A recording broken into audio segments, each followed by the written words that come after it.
Tai va, tada dabar jau pereikime ir prie Lietuvos. Ne vienas klausimas, labai daug klausimų, Vytautai, jums yra apie jau pasiskelbusi, kad kandidatuos Igną Vėgėlę. Ir žmonės sako, kas už jo stovi ir kodėl jisai pristatomas neva kaip nesisteminis, nors tuo tarpu ir Panoramos, ir Lietuvos televizija, ir visos kitos televizijos jį reklamuoja. Sako, tai kas čia yra?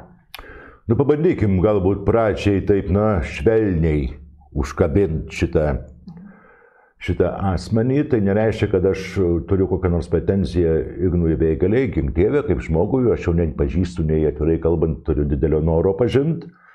Aš manau, kad jis yra iš tikrųjų normalus žmogus, protingas pakankamai, išsimokslinęs, turintis savo lygmenį ir svajonintis, aišku, kaip kiekvienas kareivis tapti generolu. Nu, normalu, tai yra normalus procesas. Ar jisai žino iš tikrųjų, kas jį stumia ir kodėl stumia? Nu, man norėčiau tikėti, kad žino, bet jeigu žino, tada rizikuoja, bet jeigu nežino, tada irgi rizikuoja.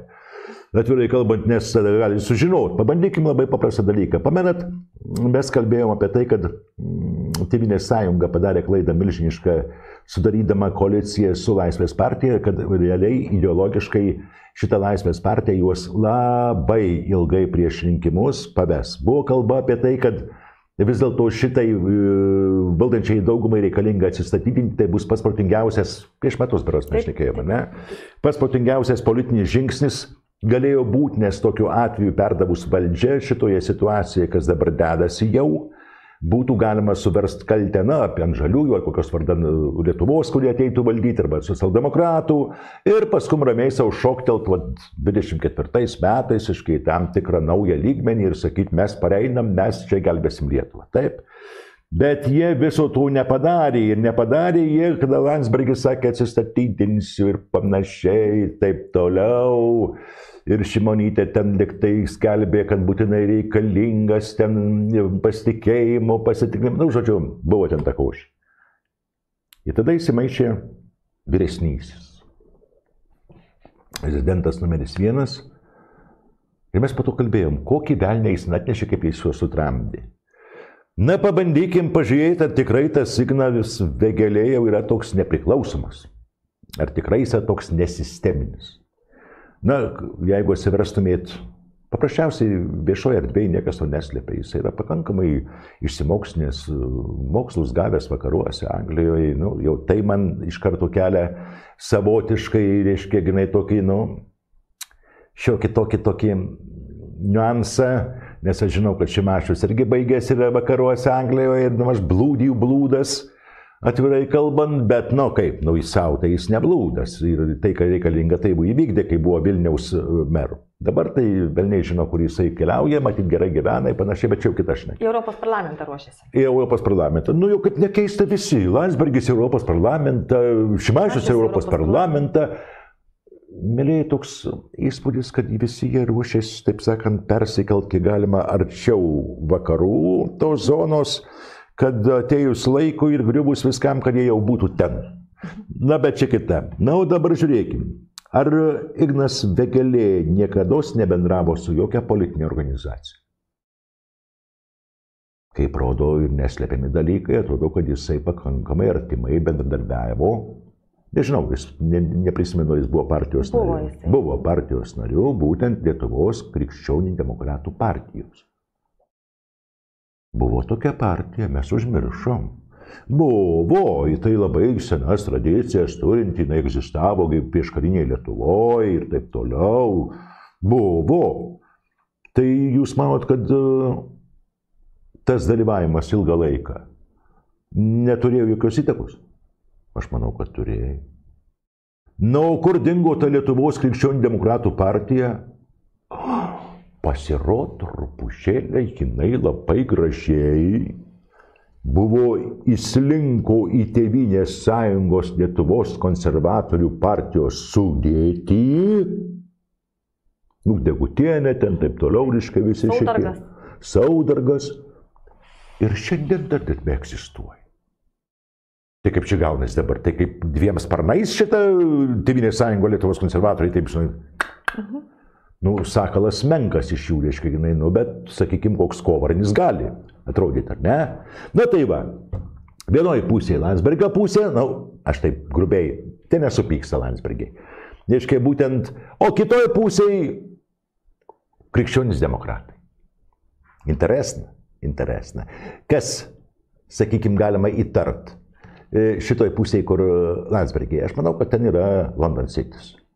O kas čia, kur Lietuvos krikščionys demokratai pasislėpia, jų praktiškai jau kaip ir neegzistuoja. Jau jie ten, jau kai kalbam apie Tėvynės sąjungą, Lietuvos, nes nepasakiau, reiškia Lietuvos konservatoriai. Taip, ten nėra dadėta to, kad Lietuvos krikščionių demokratų partija, tai čia jau, čia žinot, kaip caro laikais, kai pradeda valdyti visas valdomas teritorijas vardint, tai nereikia pusę valandos klausyti, kiek jis nevaldo, reiškia, jinai paėmės. O taip pasakoma, Rusijos imperijos caras. Ar ne?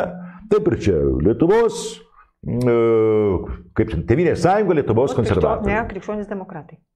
Kur jūs, pažiūrėk, TS brūkšnys LK. LKD dabar. Ai, dabar jau? Taip. Tai jau spėjau patvarkyti, teisingai. Kaip susijungiai, pasitvarkė. Teisingai, jeigu rimtai šnekant, tai ką, tai žiūrėkim dabar taip. Kadangi Landsbergio situacija ir London City'o situacija tokia yra labai išviešinta ir labai negera, ir Ukrainoje prisidirbau, ne Landsbergis, aš turiu mintį, bet būt London City's, Jungtinė karalystė, kitaip pasakius, ir ten, ir šiandien, ir jiems užgerklėsima, taip toliau, panašiai aiškiai, kad šita pozicija, kuri buvo daugelį metų viršūniai partijos, negali laimėti. Ir tada buvo sugalvota kitas, imkim mes išleiskim tą krikščioniškąją pusę į paviršių. Bet tu negali, kad iškeltų partijai, kai tik iškels Lietuvos, reiškia, Tėvynės sąjunga, žmonės sakys, koks velnės tas pats, tik kelnės kitos gali būti, ne? Čia moteriškiai, o čia, reiškia, vyras. Tai labai gražiai buvo pastumta į šalį. Sakykime, ir kaip nepriklausomas. Labai gražiai tai buvo pradėta ruošti dar COVID laikotarpį, jau buvo suprasta, kad bus situacija sudėtinga.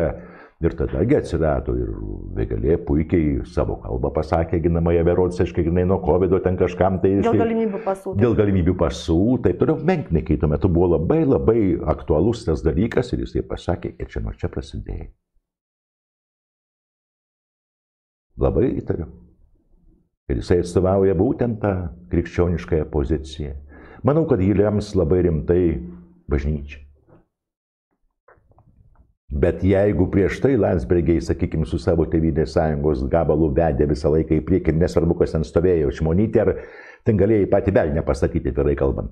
Bet tam, kad sužaist patį žaidimą, kad būtų tvirčiau atrodant, Šimonytė bus keliama kandidatų į prezidentus kaip antrą kartą.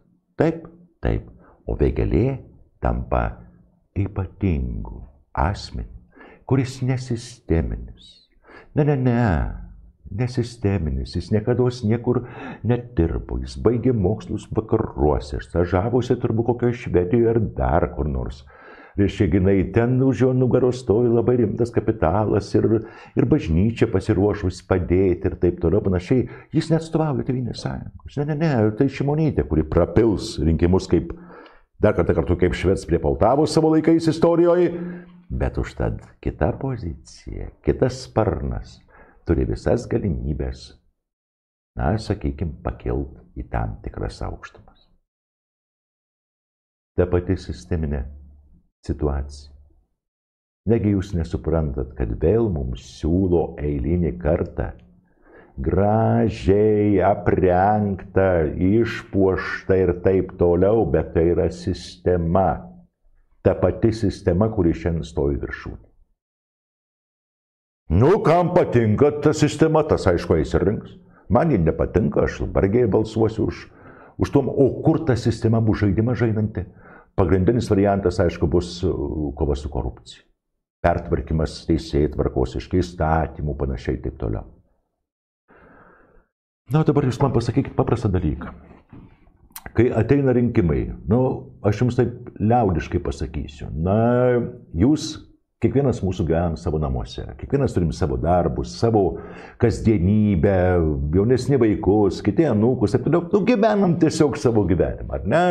Einam iš ryto kelią, mes einam į darbą, pareinam, valgom, televizorių žiūrim, į tualetą vaikštom, viskas kaip priklauso, ar ne? Bet jeigu kas nors kur nors suskausta mums asmeniškai, Nu, dar pačioj pradžioj ten bandai išgerti kokios arbatėlės, nors dabar, kai jaunimas tai iš vis turbūt nebegerėtų arbatėlių, iš karto skambina gydytojui, neduok dievę, bet tu eini pas daktarą, jeigu tau skauda ir rimtai skauda.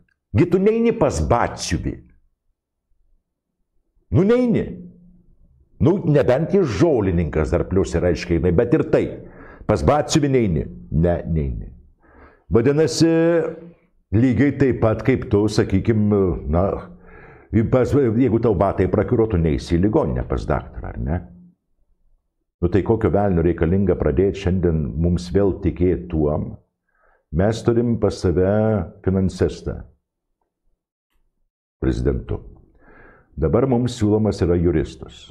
Nu, tvarkoju, jie savo srities specialistai ir aš ginčyvas. Bet kai pasižiūri aplinkoje, atrodo, kad aplinka labai rimtai serga. Aš taip švelniai tariu, ne? Ir galim mes labai rimtai susirgti. Tai vargiai mums kova su korupcija, kuri be jokios abejonės turėtų būti, bet tai yra tik tai vidinė problema. Ir vargiai mums, sakykime, finansistas, nes finansai ir taip bus ne nuo mūsų priklausomi. Ir taip toliau gali šitoje įtampos ir šitoje smilkstančioje aplinkoje padėti. Todėl aš ir sakau, kad aš atleiskit su visa pagarba visiems, kas išsikėlėt, visiems varaškoms, visiems vaikams, visiems, sakykime, vėgelėms ir panašiai. Nu, aš visus jūs gerbiu, bet deja, aš nematau, kad šitie žmonės galėtų. Vienas atstovauja sistemai, sistema kelia savo, nu tiesa, vėgelė turi labai didelės galimybės, kadangi liberalai eliminuoti yra. O Čmilytė lieka į Vatikaną? Nu, Čmilytė teisingai, jeigu rimtai šnekant, liberalai kaip tokia